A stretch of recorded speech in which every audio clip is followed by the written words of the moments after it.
Salam damai Kristus, sahabat Oase Rohani Katolik. Senang sekali kita berjumpa dalam acara ini dalam keadaan baik dan juga semoga Anda semua dalam kondisi yang berbahagia dan yang pastinya kita selalu setia mendampingi Bapak Ibu Saudara-saudari dalam renungan-renungan yang diberikan oleh Romo-Romo yang berkarya di Keuskupan Agung Jakarta. Dan saya Patricia saat ini akan mendampingi Romo Laurentius Adi Prinanto SDB yang akrab kita sapa dengan Romo Adi. Dan semoga Anda yang menyaksikan acara kami sungguh terberkati dan diberikan kekuatan rohani. Dan mari kita sekarang menyapa dahulu Romo-Romo. Apa kabar? Ketemu lagi Romo. Baik-baik Ibu Elsa. Halo, shalom para sahabat Oase Rohani Katolik di tempat-tempat kalian berada. Bagaimana kesibukannya Romo? Ya, tentu kita sudah melewati masa Paskah dan Pentakosta dan kita sudah disegarkan kembali terutama oleh karunia Roh Kudus dan tentu pelayanan pastoral berputar membantu umat dalam persiapan dan pelaksanaan tersebut. Ya, semoga Romo juga tetap semangat ya Romo ya. Ya, terima kasih. Ya, dan sahabat Oase Rohani Katolik, kita awali acara ini dengan berdoa bersama dengan Romo Adi. Mari kita satukan hati kita dalam doa sebelum kita merenungkan sabda Tuhan firman hari ini. Dalam nama Bapa dan Putra dan Roh Kudus. Amin. Ya Tuhan, kami bersyukur padamu atas segala anugerah-Mu yang melimpah tercurah pada kami. Anugerah kehidupan, anugerah kesehatan, anugerah penyertaan Roh Kudus dalam segala usaha karya kami untuk bekerja, untuk mewartakan sabda-Mu, untuk menjadi orang Katolik yang baik. Kami percaya semua itu bisa kami laksanakan berkat bantuan Roh Kudus-Mu. Hari ini ya Tuhan, kami ingin mohon bantuan Roh Kudus juga agar bisa menerangi hati kami untuk memahami sabda-Mu dan terlebih lagi untuk bisa melaksanakannya, mempraktekannya dalam hidup kami sehari-hari. Semua ini kami panjatkan demi Kristus, Tuhan dan pengantara kami. Amin. Amin. Dalam nama Bapa dan Putra dan Roh Kudus. Amin. Sahabat Oase Rohani Katolik, pada hari ini pekan biasa ke-13 sebagai antifon pembuka. Bersyukurlah kepada Tuhan sebab Ia baik, kekal abadi kasih setianya. Bacaan hari ini dari Kitab Kejadian bab 23 ayat 1 sampai dengan 4, ayat 19, dilanjutkan bab 24 ayat 1 sampai dengan 8, dilanjutkan ayat 62 sampai dengan 67. Sarah, istri Abraham, hidup 127 tahun lamanya. Kemudian Sarah meninggal di Kiryat Arba, yaitu Hebron, di tanah Kanaan. Lalu Abraham datang meratapi dan menangisinya. Sesudah itu, Abraham bangkit dan meninggalkan jenazah istrinya, lalu berkata kepada orang-orang Het, "Aku ini orang asing dan pendatang di antaramu. Berikanlah kiranya kepadaku sebuah kuburan di tanahmu ini, supaya aku dapat mengantarkan dan menguburkan istriku yang telah meninggal." Sesudah itu, Abraham menguburkan Sarah istrinya di dalam gua di ladang Mapela, di sebelah timur Mamre, yaitu Hebron di tanah Kanaan. Adapun Abraham telah tua dan lanjut umurnya, serta diberkati Tuhan dalam segala hal. Berkatalah Abraham kepada hambanya yang paling tua di rumahnya, yang diberi kuasa atas segala miliknya. Katanya, "Baiklah, letakkan tanganmu di bawah pangkal pahaku, supaya aku mengambil sumpahmu.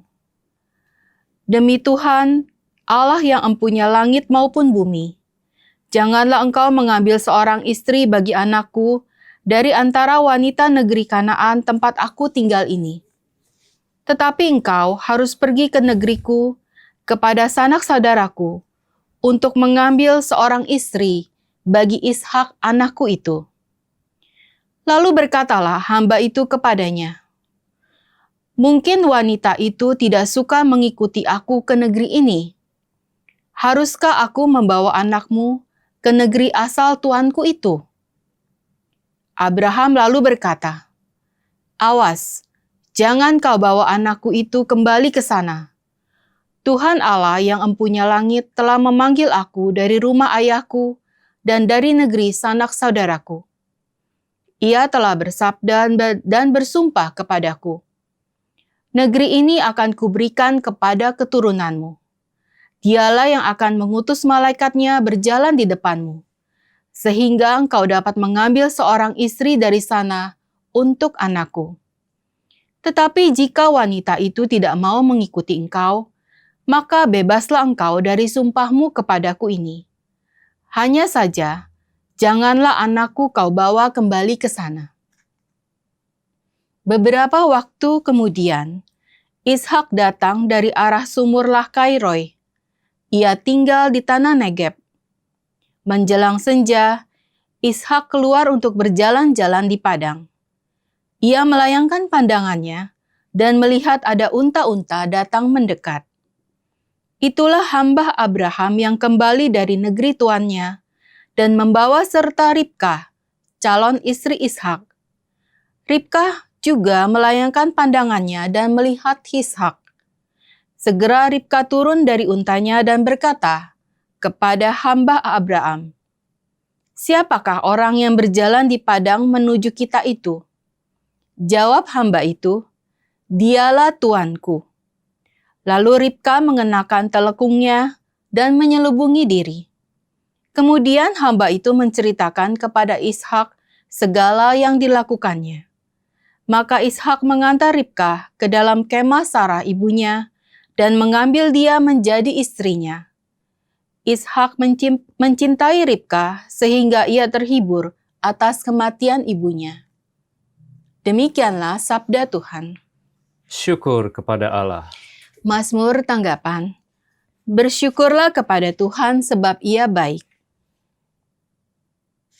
Bersyukurlah kepada Tuhan sebab Ia baik. Bersyukurlah kepada Tuhan sebab Ia baik, kekal abadi kasih setianya. Siapakah yang dapat memberitahukan keperkasaan Tuhan dan memperdengarkan segala pujian kepadanya? Bersyukurlah kepada Tuhan sebab Ia baik. Berbahagialah orang yang berpegang pada hukum, yang melakukan keadilan di setiap saat. Ingatlah akan daku ya Tuhan, demi kemurahan-Mu terhadap umat. Bersyukurlah kepada Tuhan sebab Ia baik.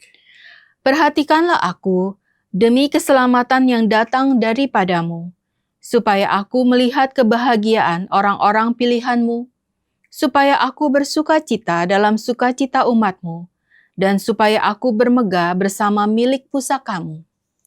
Bersyukurlah kepada Tuhan sebab Ia baik.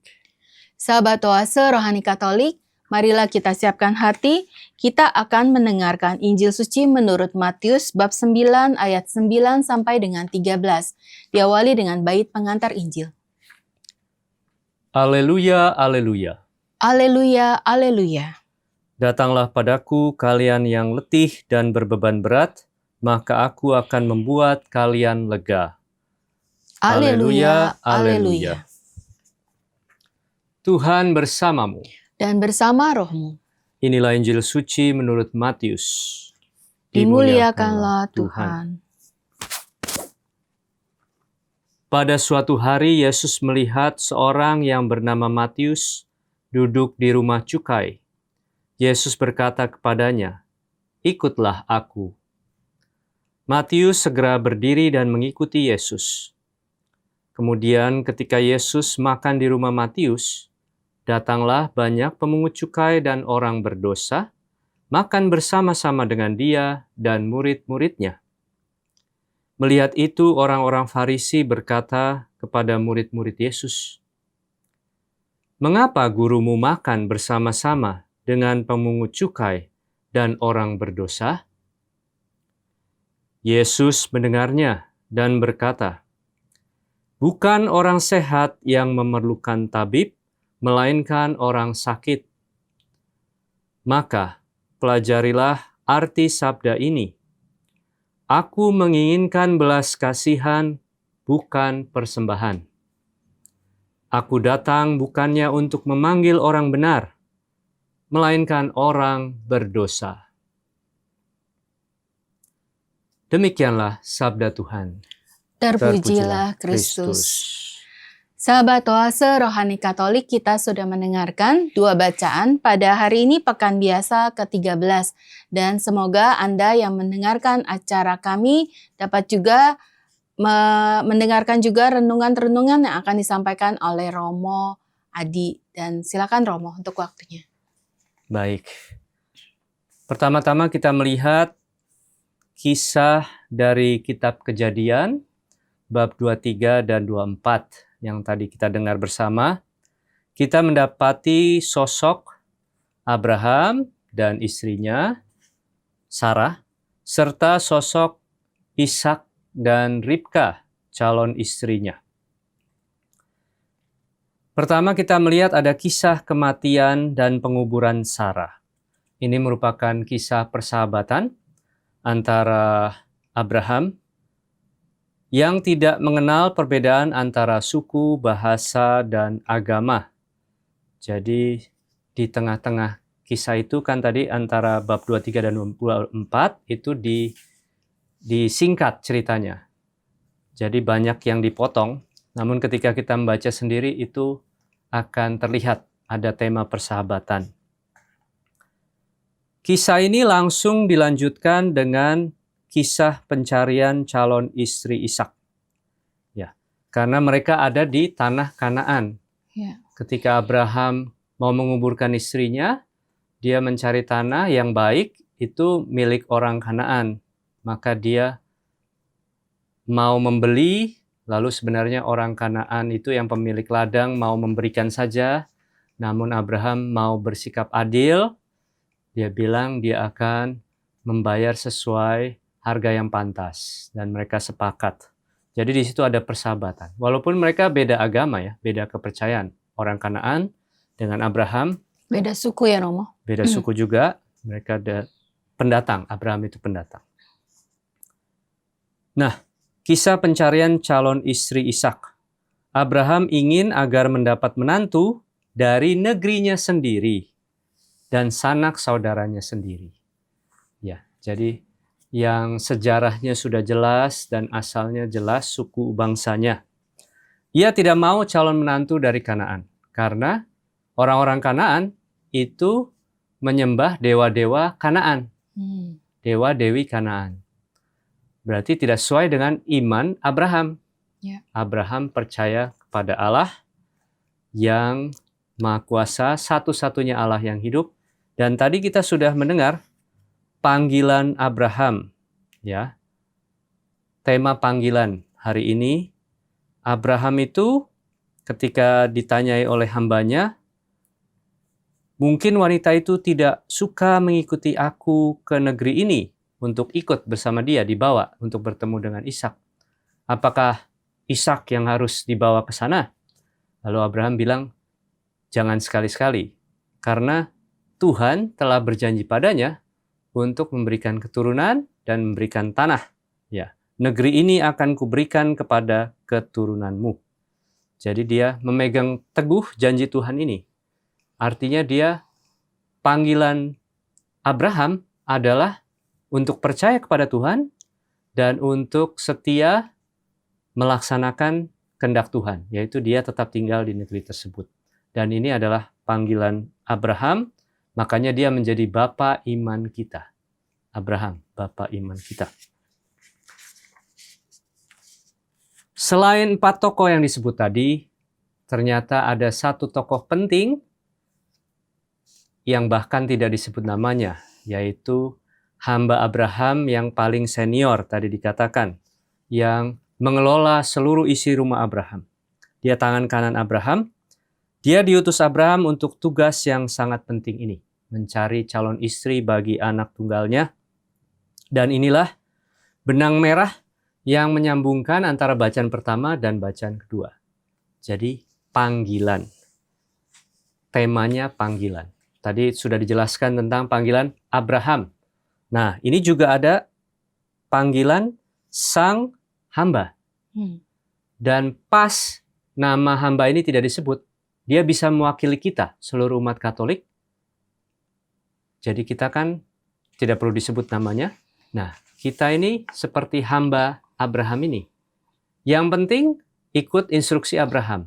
Kamu pergi ke negeriku, negeri asalku, dan cari dari sanak saudaraku calon istri bagi anakku Ishak. Dan dia harus ikut arahan itu. Nah, tugas yang spesifik dan jelas ini, itu seperti kita, orang Katolik, kita ini sudah diberi arahan petunjuk yang jelas dari Tuhan untuk menjalani hidup ya. Ada 10 perintah Allah, ada hukum cinta kasih. Ada yang harus dihindari, jangan dibuat, ada yang harus dibuat. Nah, itu sudah jelas. Sudah jelas. Kita bukan umat Katolik yang dibiarkan bingung. Kita hidup mau seperti apa, harus buat apa. Tidak, kita sudah jelas. Diberikan panduan hidup ya Romo. Sudah ada panduan hidup yang jelas. Sekarang kita bagaimana mengikuti panggilan tersebut, menjalaninya. Apakah Mas mau mengikuti jalan panduan hidup itu atau melenceng sana-sini yang akhirnya mengalami kebinasaan? Betul. Ya. Memang lebar jalan menuju kebinasaan. Tapi kalau jalan yang benar, itu memang sempit dan susah, namun ujungnya kebahagiaan. Ya. Lalu Romo, kalau kita lihat dari sini kan Abraham tadi Romo sempat katakan taat juga terhadap perintah Allah ya. Dan juga Abraham juga meminta hambanya itu juga untuk ngikut perintahnya sampai dia bilang, sini letakkan tanganmu di bawah pangkal pahaku supaya aku mengambil sumpahmu. Jadi kalau kita lihat di sini Romo, sebagai seorang Katolik kan kita sudah dibaptis. Ya. Apakah itu juga artinya kita juga sebenarnya bersumpah kepada Allah untuk setia dan percaya sepanjang hidup kita? Betul. Kalau dalam Mazmur dikatakan, bersyukurlah kepada Tuhan sebab Ia baik, kekal abadi kasih setianya. Allah itu setia, bukan hanya baik, dia baik dan setia. Kalau baik tidak setia, dia kadang-kadang baik. Tapi dia setia, selalu baik pada umatnya. Nah, kalau dia punya kesetiaan, tentu ada harapan kita sebagai umatnya juga bisa membalas setia. Membalas setia. Ya. Lalu kalau kita lihat di sini kan arahannya untuk mencari calon istri untuk Ishak jelas harus dari negerinya Abraham, terus tidak boleh sembarangan. Dari sanak saudaranya. Iya. Apakah ini juga boleh dikatakan sebagai juga kita meneladani sikap Abraham untuk juga misalkan kita mencari calon pasangan hidup, melihat latar belakang keluarga, imannya. Betul. Seperti itu. Ya, jadi bibit, bobot, bebek. Ya, itu semua harus diperhitungkan. Perlu ditambah juga iman. Apakah memiliki iman yang sama atau berbeda arah kiblatnya? Nah, itu harus dihindari sebaiknya. Karena agama orang tua biasanya diwariskan iman tersebut pada anak. Kalau sudah berbeda, nanti anak tentu saja bingung untuk memilih. Ya, jadi diusahakan kita mencari juga, mengarahkan anak-anak kita juga ya. Kayak saya sebagai orang tua mengarahkan anak-anak untuk juga nanti ke depannya mencari calon pasangan yang juga seiman, seperti itu ya Romo. Betul, itu yang menjadi prioritas pilihan seiman. Lalu kita masih ada sedikit waktu lagi, apalagi yang dapat kita ambil makna atau inspirasi dari bacaan pertama ini Romo? Jadi memang tadi dikatakan dari bab 23 dan 24, lalu banyak cerita di tengah-tengahnya itu yang dipotong, dan padahal sangat menarik kisahnya, bagaimana hamba itu sampai ke tanah negeri asal Abraham, lalu bertemu dengan Ribka yang membantu. Di situ kisahnya hamba itu berdoa kepada Tuhan, Tuhannya Abraham dan menjadi Tuhan dia juga. Dan Tuhan langsung menjawab sesuai dengan doanya. Jadi jawaban Tuhan itu segera. Sesuai dengan harapan. Padahal hamba itu bekerja untuk kepentingan Tuhannya ya. Ingat, dia bukan untuk kepentingan diri sendiri. Tapi dia mau melaksanakan tugasnya. Saya seorang hamba, seorang tangan kanan. Saya harus bekerja demi Tuhan saya. Nah, itu bukan kepentingan diri, tapi kepentingan orang lain. Kita sebagai orang Katolik juga seringkali diminta berkorban waktu tenaga untuk kebaikan orang lain. Ya. Nah, itu sama. Kita perlu untuk jangan mentang-mentang bukan untuk diri sendiri, kita tidak memberikan yang maksimal. Gitu. Berarti dalam bersikap melayani itu harus totalitas. Ya, tulus hati, Tulus. maksimal. Ya. Tanpa mengasampingkan kepentingan pribadi ya Romo ya. Ya, tentu saja keluarga sendiri itu menjadi prioritas. Jangan sampai pelayanan di atas keluarga. Ya, karena Tuhan memanggilmu untuk melayani keluarga yang kamu bentuk. Pasanganmu dan anak-anakmu itu tugas utama. Ya. Tugas utama pertama ya prioritas kalau yang berkeluarga ya keluarga Untuk dulu keluarga, seperti itu. Baik Romo, terima kasih. Dan sahabat Oase Rohani Katolik, tadi kita sudah mendapatkan inspirasi pewartaan dari bacaan pertama dari Kitab Kejadian. Walaupun kalau kita bisa baca membuka Alkitab, kisah tentang Abraham, Ishak, Ribka ini sangat menarik. Jadi silakan membuka Alkitabnya karena di bacaan yang hari ini terpotong-potong ya Romo ya. Betul. Kalau untuk cerita lebih lengkapnya itu silakan buka Alkitab Kitab Kejadian bab 23 dan 24. Sahabat Oase Rohani Katolik, kita akan jeda sesaat. Nanti kita akan lanjutkan kembali di sesi kedua mendapatkan kabar baik Injil pada hari ini.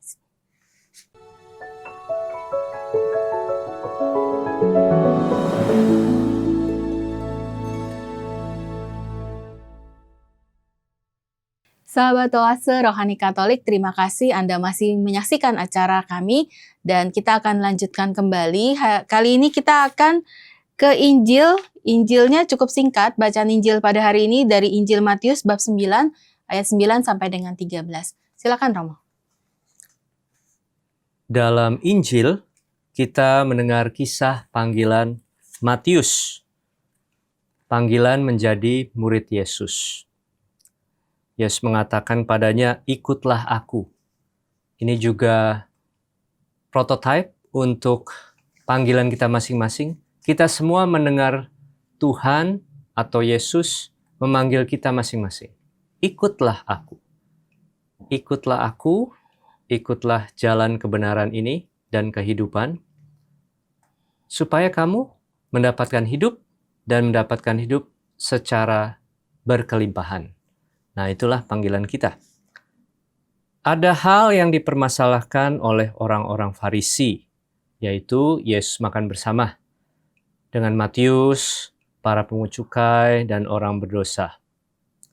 Dalam tradisi Yahudi, makan bersama menunjukkan bahwa Yesus mau menerima, merangkul para pendosa ini, dan mau bergaul dengan mereka tanpa merasa ada rasa jijik atau menjaga jarak. Tidak. Bukan artinya Yesus mau melanggar tata krama, tapi dia mau menunjukkan satu metode lain bagaimana kita bisa mendekati orang-orang yang dicap sebagai pendosa. Ya. Apakah kita mau menerapkan sistem represif, kita kucilkan, kita jauhi, kita kutuk, atau kita mau menggunakan pendekatan yang lebih manusiawi. Biasanya orang-orang Farisi memang selalu menjauhi pemungut cukai dan orang-orang berdosa lainnya. Namun kita mendengar Yesus berfirman, "Aku datang bukan untuk memanggil orang benar, melainkan orang berdosa." Artinya apa? Memanggil itu? Yesus memanggil orang berdosa tentunya supaya ada perubahan menjadi orang yang benar. Jadi bukan artinya Yesus memanggil orang berdosa untuk tetap tinggal dalam situasinya sebagai pendosa. Tidak. Dikontraskan orang benar dan orang berdosa, namun semuanya diarahkan kepada orang-orang yang hidup dalam kebenaran. Kisah suksesnya, kita tahu itu adalah Matius sendiri. Matius sang pemungut cukai, dia menjadi pengikut Yesus, setia, dan bahkan menjadi salah satu penulis Injil. Ya, Injil menurut Matius. Nah, itulah tema kita hari ini, yaitu panggilan Tuhan agar kita setia meneladaninya. Meneladani Tuhan. Nah, itulah panggilan Tuhan. Kita dipanggil, iya. Tapi apakah kita tahu kita dipanggil untuk apa? Kita dipanggil untuk meneladani Yesus. Tuhan yang Maha Baik dan Maha Setia. Dan itu ditampakkan secara sempurna dalam diri Yesus.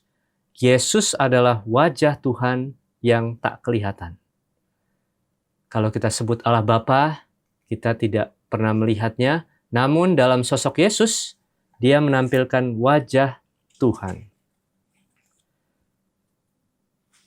Ada dua hal yang ingin saya angkat dalam tema panggilan ini. Yang pertama, ada pertanyaan seperti ini. Apakah kita memposisikan diri di hadapan Tuhan sebagai orang yang memerlukan Tuhan atau sebagai orang yang merasa sudah benar? Tadi kita mendengar Tuhan mengatakan, Aku datang bukannya untuk memanggil orang benar, melainkan orang berdosa. Nah, kalau kita mengatakan bahwa saya sudah orang benar, apakah itu artinya bahwa kita merasa tidak membutuhkan Tuhan dalam hidup kita? Saya sudah benar. Kalau Tuhan datang untuk orang berdosa dan saya sudah benar, apakah saya masih membutuhkan Tuhan?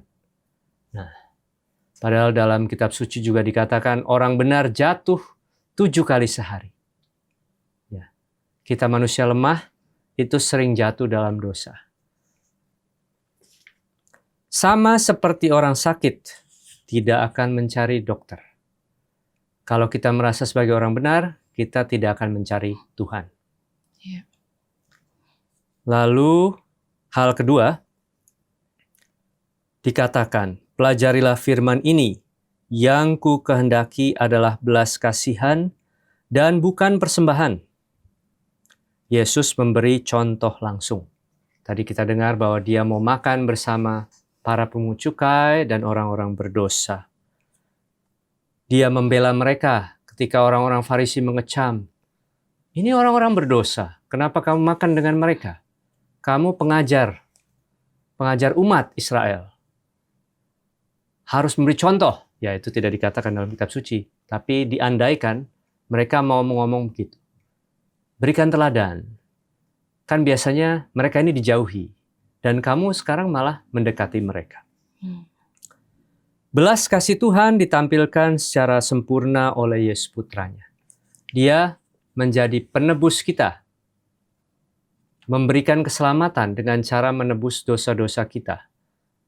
Bukan hanya kita umat Katolik atau umat Kristen, tapi seluruh dosa umat manusia. Itu sudah ditebus. Tuhan penyelamat seluruh umat manusia. Dan itu contoh sempurna.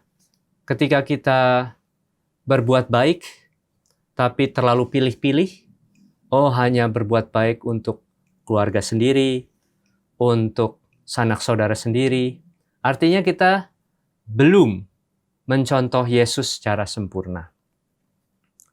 Yesus mau menunjukkan kita jalan ke surga, yaitu jalan, kebenaran, dan kehidupan.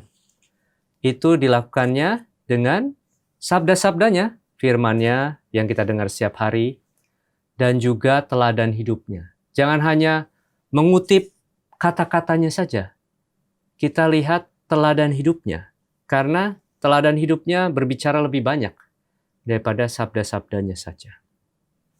Begitu. Iya, Romo. Romo tadi sempat menyebutkan kita berbuat baik terhadap keluarga kita sendiri, terhadap saudara sendiri.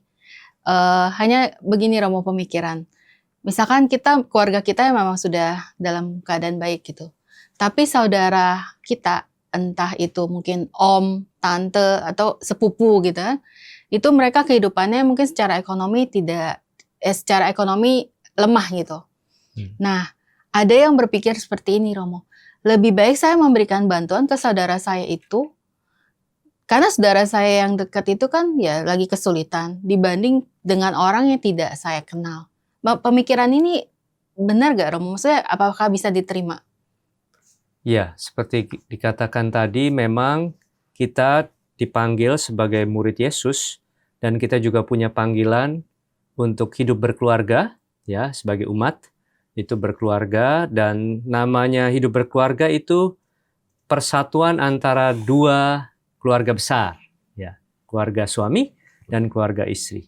Dan tentu ini menjadi seperti keluarga yang baru, menjadi saudara, ya, saling bersaudara.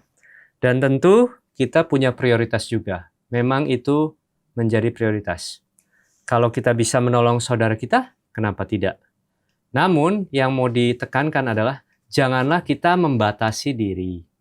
Seperti misalnya praktek-praktek nepotisme yang hanya menguntungkan kalangan keluarga. Ya. Yaitu sering terjadi di dunia bisnis, di Pelayanan juga pelayanan mungkin. Jadi itu harus dihindari.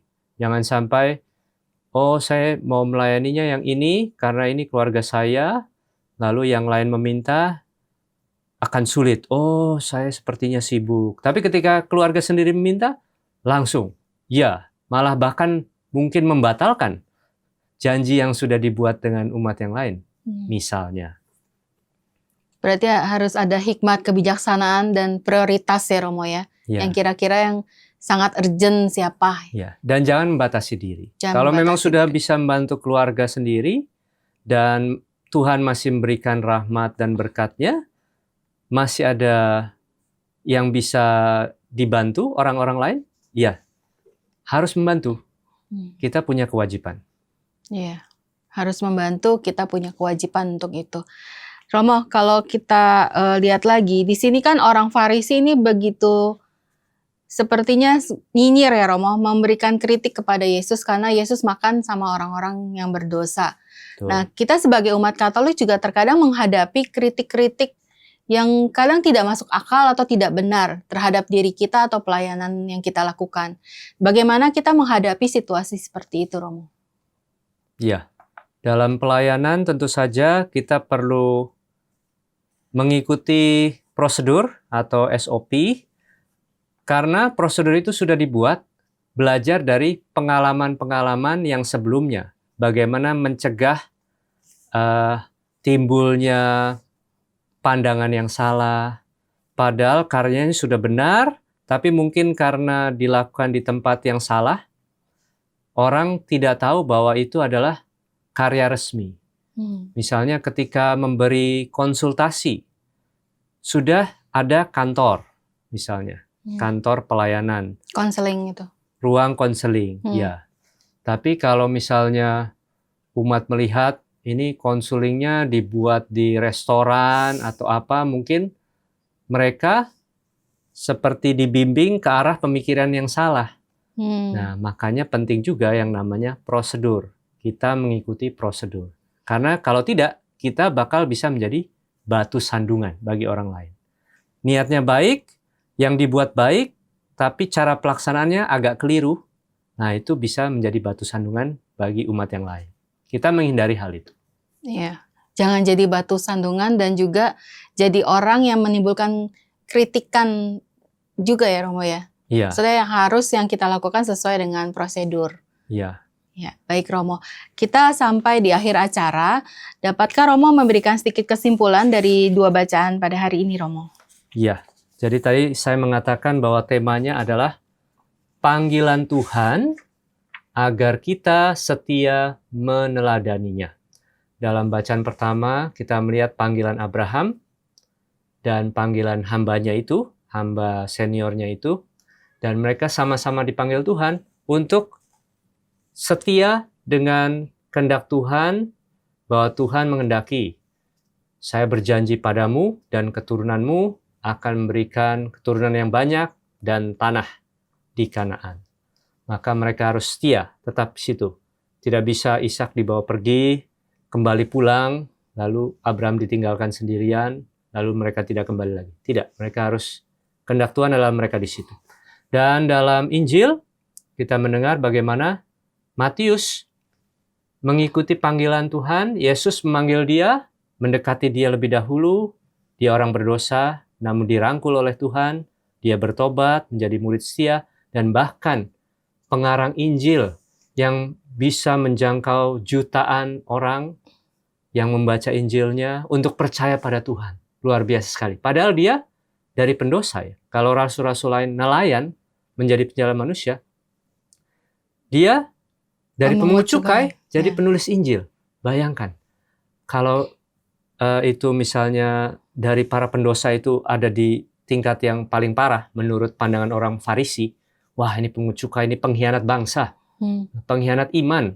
Nah, itu pendosa yang berat sekali. Bisa menyelamatkan banyak orang berkat karya tulisannya. Nah itu kita semua dipanggil Tuhan, ikutilah petunjuk Tuhan, ikutilah teladan Yesus, maka engkau bisa menjadi garam dan terang dunia dan bisa membantu Tuhan menyelamatkan jiwa-jiwa. Amin. Semoga kita semua seperti itu ya Romo ya. Amin. Ya, terima kasih Romo. Sahabat Oase Rohani Katolik, kita sudah mendengarkan inspirasi pewartaan dan kabar baik Injil dari Romo Adi. Dan semoga kita semua semakin diberikan pengharapan dan juga kekuatan iman. Sahabat Oase Rohani Katolik, kita akan akhiri acara ini memohon doa dan berkat melalui Romo Adi. Mari kita satukan hati untuk doa penutup. Dalam nama Bapa dan Putra dan Roh Kudus. Amin. Ya Tuhan, hari ini kami telah mendengar firman-Mu dari perjanjian lama, perjanjian baru, dan Engkau telah mengirimkan Roh Kudus ke dalam hati kami masing-masing untuk bisa mendengarkan dengan seksama dan memahami apa yang didiskusikan, apa yang dibincangkan. Engkau telah memberi kami penerangan tentang panggilan kami sebagai umat Katolik, panggilan untuk meneladani Yesus dan untuk meneladani-Mu, Allah satu-satunya, Allah yang Maha Rahim dan setia.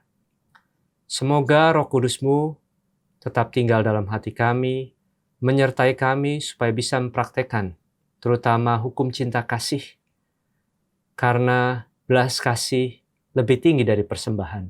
Semoga kami bisa mempraktekkan belas kasih ini dalam hidup kami sehari-hari. Semua ini kami panjatkan demi Kristus, Tuhan dan pengantara kami. Amin. Amin. Tuhan bersamamu dan bersama rohmu. Semoga Allah yang Maha Kuasa memberkati saudara sekalian, Bapa dan Putra dan Roh Kudus. Amin. Amin. Sahabat Oase Rohani Katolik, kami pamit undur diri. Saya Patricia Elsa bersama dengan saya Petrus Laurentius Adi Prinanto SDB.